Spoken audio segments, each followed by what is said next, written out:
Hello. Good morning, good evening, good day, good whatever time it is, wherever you are, whenever you're choosing to watch this. Hello. My name's Brian Hare, and I've made an executive decision for us. For as long as possible, I'm gonna keep coloring the same mannequin. So this was our beautiful foil model from last week. She loves her highlights, but now she wants to try something a little bit more. She wants to add a little more to this, another layer. This pretty much looks like, this is how people come in. They're dried and they're like, sorry, I didn't wash my hair for a week. I was getting my hair done. That's her today. She does still have her center part. That is not because of pressure from Gen Z. It's just because that's where her hair falls. So don't get that twisted. I am going to do the same thing. On one side, I'm going to show you my stripes. On one side, I'm going to show you my V's. But first and foremost, I'm going to show you my consistency. I didn't mix it up yet because consistency is something that is super, super important. I am using Skylights from Paul Mitchell. So this is a clay-based lightener that's made for balayage. Now, what that means, the whole clay base, what you're expecting from that, if you're using a clay base, you need to understand that in your application, you need to go a little bit heavier with, well, I'll show you. Clay base means like it's gonna harden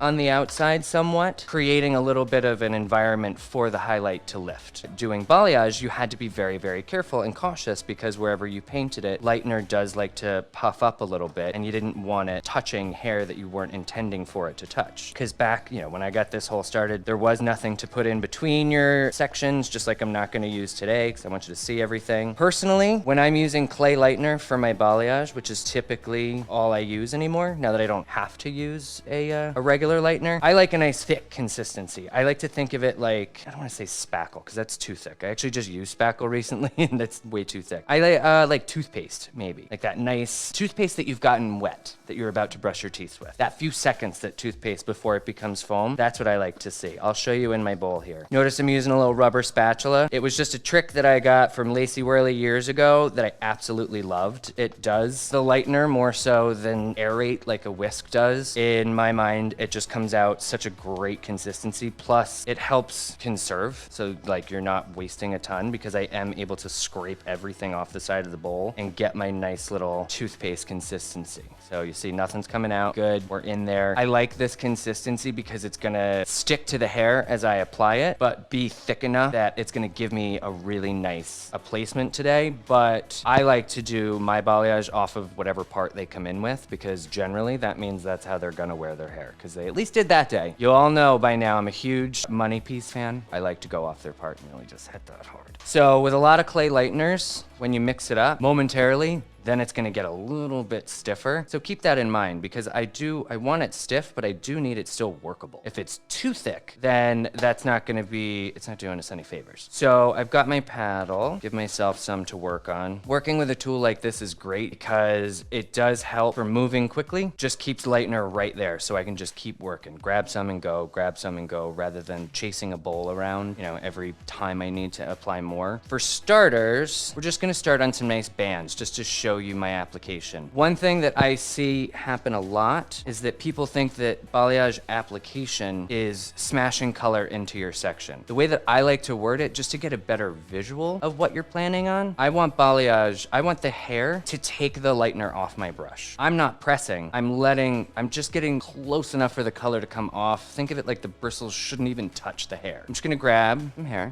grab myself a little section. When you're deciding how big of a little section to grab, that's gonna be based off of one, how you want it to look, but two, also the density. Like if they have a lower density of hair and you grab a small little chunk like this, but you're able to see through it, your balayage might get a little spotty. You decide exactly where this is gonna go. For the control freaks out there like me, this is a really great method of doing highlights. I'm applying it, watching to make sure that anytime you get these little jump skips that happen a lot on highlights with mannequins, just take that off, no big. And then just come down with the hair, follow wherever you're holding with your fingers, and then I use the other side of my little paddle. Keep in mind, this is where you make your decisions on how you want this to turn out. If you're looking for lighter ends just all over throughout, then as you come down to the bottom, what I'll do is I'll spread out the section a little bit with my brush and make sure that I've got lightener applied on top, underneath, throughout. So now this highlight is gonna go from being applied on top as it comes down, now it's saturating the full ends. So think about what that that's going to look like when it's done. And then you go, that's gonna look good. I like that. And then I'll use my little brush. When you are applying balayage, do not forget that eventually you're gonna be up towards the top of the head and you're gonna have highlights down low. And this is out in the open. It's not in a foil. You need to be careful because you put all this thought into how this is gonna come out. You applied this so that it's gonna look gorgeous. The last thing you wanna do is smash hair on top of that highlight, because if it touches it, it's gonna start bleaching and it's gonna turn weird because it's unintentional. That's where elevation comes in. I like to get everything elevated as straight off the head 90 as you can from where it lives. Not 90 like always 90, 90 from where it's coming out of the head, straight off. So what that's gonna do, as I apply my lightener onto this section,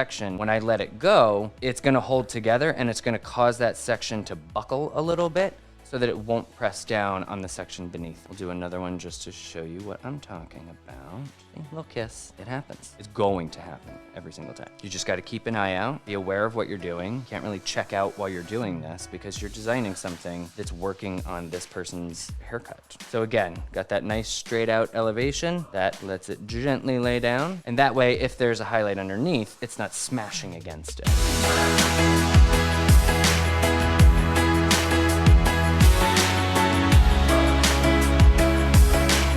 When you're creating this type of look, because now we are going to be saturating the ends, I'm gonna be applying a highlight on one edge, I'm gonna be applying a highlight on the other edge, and then they're gonna come together and lighten through the ends of the hair. You need to take into consideration is where you're gonna hold the hair, where you're gonna pinch, because wherever you've got your pinch, from there through the ends is gonna be your lightness. If you're looking to make their hair super light, then you're gonna pinch closer to the root. You want a little bit more of their root color to show, then you're gonna wanna slide down the section a little bit, because then this is where the two blonde highlights will converge and then create light ends. Also keep in mind, if that's what you're going for, maybe considering a different application, because coming all the way down here leaves you a very bouncy section. And like the bouncier this is, the more chance there is for things to get wild. I'm gonna come about halfway, get my little dome going. I like it. And then just let the hair take it. Work up towards the root a little bit, clean up after myself. Along each edge of the section, same principles as before, now we're just doubling it up. So where these two blonde lines come together, make sure that you've got buku lightener on top, because we're about to spread open this section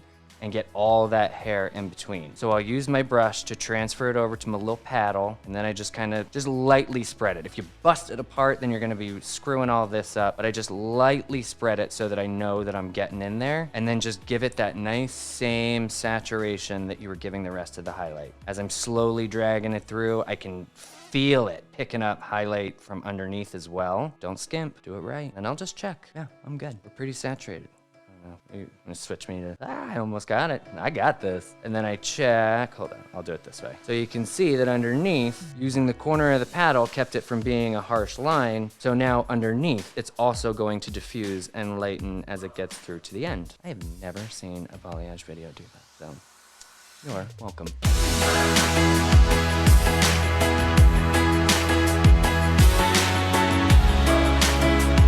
That's a good question, because it happens a lot on mannequins, and it actually happens a lot on people. So I'll show you, I have a section right here. I'll kind of show you like what question is addressing is the fact that sometimes when you're working, when you go to move up, it's gonna grab some hair. It's gonna grab some hair, and then that just, when that happens, things start getting real messy real fast. So my advice, if you see that they've got hair, whether it's the haircut or what, that's starting to grab, don't go up, because that just sucks. If they've got the kind of hair that's grabby, then push it back into the section by just following through on your sweep. Apply, we've grabbed some hair, no. Just smooth it back out into the section. Smooth it back out. Because, oh, I forgot to say that. Balayage is French for sweeping. So just remember that, just sweeping. And then when you pick it up, it goes right back down to where it's supposed to be, and then you can go right back to work. Great question, because I hate when that happens.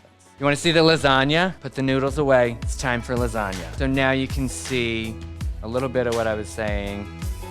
Oops, nope, this side was my V's. So over here where I did the V's, you see the hair travels from the dark into just pretty light through the ends. And then over here where I just did the bands, it's much more of a traditional highlighted look because it's got her base color worked in, even all the way through the ends. So thank you guys so very much. I will see you next week